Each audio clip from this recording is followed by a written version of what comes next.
One thing you're going to notice right away if you start joining a lot of groups or requesting for a lot of connections is that your inbox is going to get flooded. And I mean, when I was starting to do this, when I joined about 50 different groups that were in my topic subject, I was getting 50 different group digest emails a day. So I'm going to show you how you turn all of that off, or you can manage what you want to receive and what you don't want to receive. So what I want to do is I want to go into my privacy and settings, which is over here on my little picture, privacy settings. It's going to ask me to log in again, so I'm going to do so. And you're going to see that I have 5 introductions available, blah, blah, blah, blah, blah, blah, blah. So what we're really looking for here is the communications. We also may want to look at this, which is the groups and companies. But let's start with communications first. So say I want to set the frequency of my emails. I can have a weekly digest of invitations to connect. I can do that for every single one of these. So say I don't want to hear people that are these suggestions of who to connect with. I can hit no email. I can pick and choose the ones that I want to do. So what I like is I like to have these on individuals because I want to know when someone does it because I have a system in place and I've showed you that system of how I go about of connecting with someone and sending them an initial welcome message personally.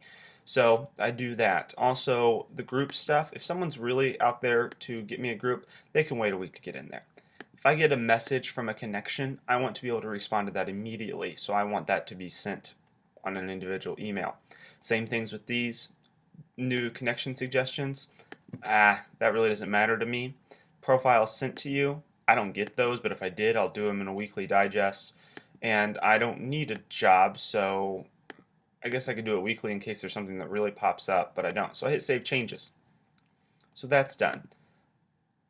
These network updates, they annoy me sometimes. I get them every day and I'm like, I don't want to know this. So I turn those to weekly. LinkedIn Pulse, I get that weekly as well. Group Digest. This is where you can really tone down those groups. You can see I've already done that on these. No email, daily, weekly, daily.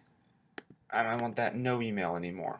So I can go in here and decide if I want those daily digests, which we're using to keep a track of conversations. So the groups that I really want to keep a track on daily, I pick as daily.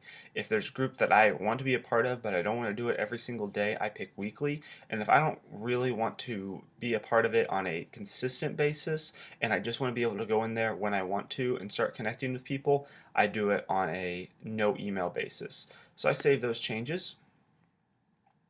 Notifications, this is much like Facebook. So if someone commented on my post, accepted my invitation, I really like these. I'm going to turn this one to no email because I don't need that. Endorsement, someone sends me that. Contact join notification, I don't like it when they tell me that. This will allow you to know when someone is connecting with you or talking about you on LinkedIn. So a lot of these you should see individual emails. That's what I personally like. You make your choice. And messages from LinkedIn, I keep those on. And then referrals for jobs at your company.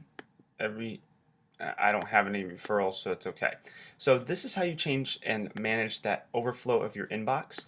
And once you go back to settings, we've changed all of this. So now what's going to happen, and it takes a few days for it to kick in, is I'm going to stop receiving that massive amount of emails that's going to happen. If you don't do this and you really love emails and they feel like you're important, you can not have to change these at all. I just want to show you how to do this because I know that one of the biggest downfalls of the strategies I put in place are that immediately you start getting a lot of emails and it gets very overwhelming. So if you can manage that correctly, you should have a great handle on your inbox.